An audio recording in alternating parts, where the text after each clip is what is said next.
నుంచి 2024 వరకు అవినీతి జరగని ప్లేస్ లేదు.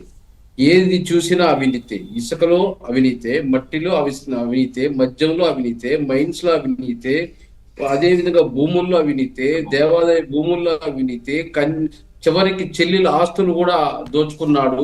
అదే మేనల్లుడు మేనకోడల ఆస్తులు కూడా దోచుకున్నాడు ఈ మేనమామ అని చెప్పేసి ఈరోజు ప్రజలతో పాటు సొంత చెల్లెలు కూడా ఈరోజు జగన్మోహన్ రెడ్డి గారిని వ్యతిరేకిస్తున్నారు. వాళ్ళకి రావాల్సిన షేర్లు కానీ వాళ్ళకి రావాల్సిన ఆస్తులు కూడా దోచుకున్నారని చెప్పేసి ఈరోజు మనం పత్రికా ప్రకటన ద్వారా చూడడం జరుగుతుంది.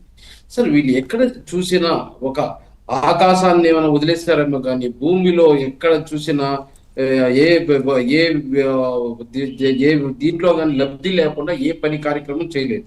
ఈ రోజు ఇసుకలో 1.22 కోట్ల టన్నుల ఏదైతే తవ్వకాలలో దాదాపు 1467 కోట్ల అవినీతి జరిగిందని నిన్న ఛార్జ్ షీట్ నిన్న ఏదైతే సుప్రీంకోర్టులో రాష్ట్ర ప్రభుత్వం వేస్తోంది.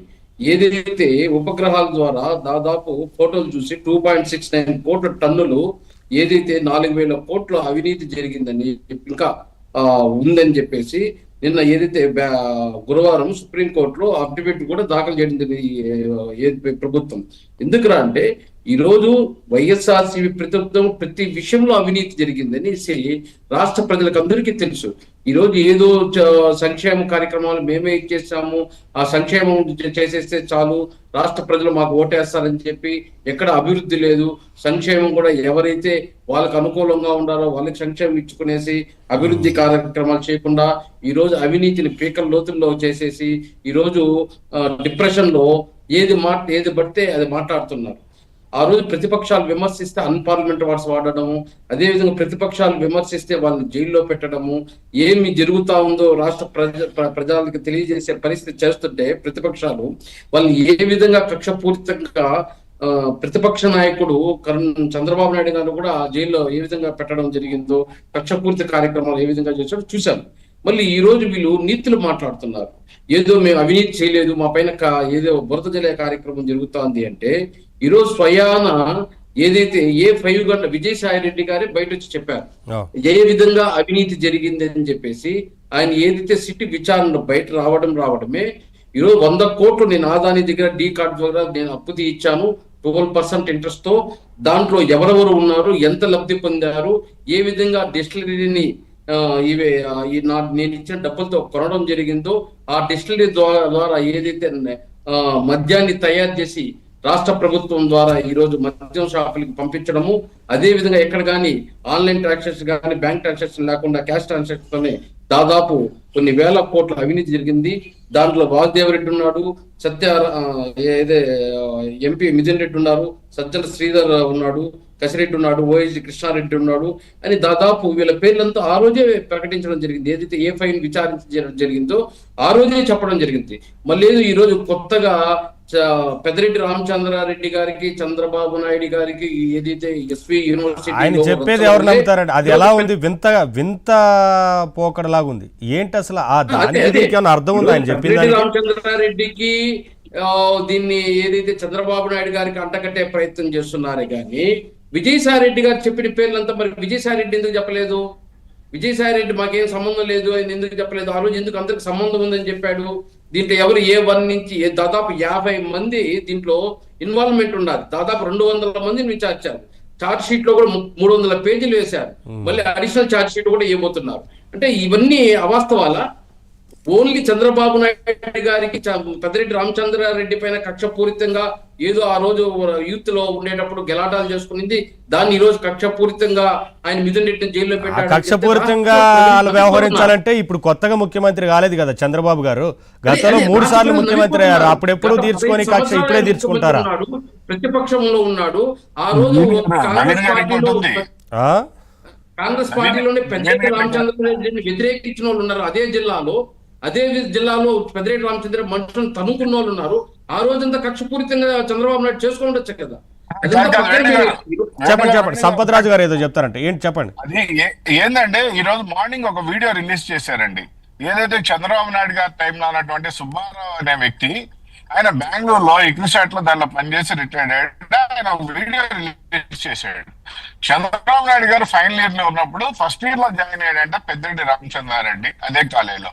ఫైనల్ ఇయర్ లో చంద్రబాబు నాయుడు అప్పటికే కాలేజ్ ప్రెసిడెంట్ ఆయన నేను కొట్టాడంట. జగన్మోహన్ రెడ్డి గారు అవగాహన లేకుండా మాట్లాడుతున్నారు, తప్పు అని చెప్పి ఆయన రిలీజ్ చేశారు. ఇక్కడ ఒక విషయం ఏంటంటే ఆయన ఏదో కాలేజ్ గొడవలు జరిగి అది గుర్తు పెట్టుకొని వేసాడు. నిజంగా చంద్రబాబు నాయుడు గారికి కక్షపూరితమైన వాతావరణం ఉంటే మొట్టమొదటి వేయాల్సింది మిథున్ రెడ్డి కాదు, జగన్మోహన్ రెడ్డి వేయాలి అక్రమంగా జైల్లో పెట్టినందుకు. అది మర్చిపోయి జగన్మోహన్ రెడ్డి దగ్గర మాట్లాడుతా ఉన్నాడు. సరే ఆ విషయం జగన్మోహన్ రెడ్డి గారు అట్లాంటి కారణాలే చెప్తారు, మనం ఇవి కొత్త కాదు కదా, చాలా సందర్భాల్లో విన్నాం. వేణుగోపాల్ గారు కంటిన్యూ చేయండి.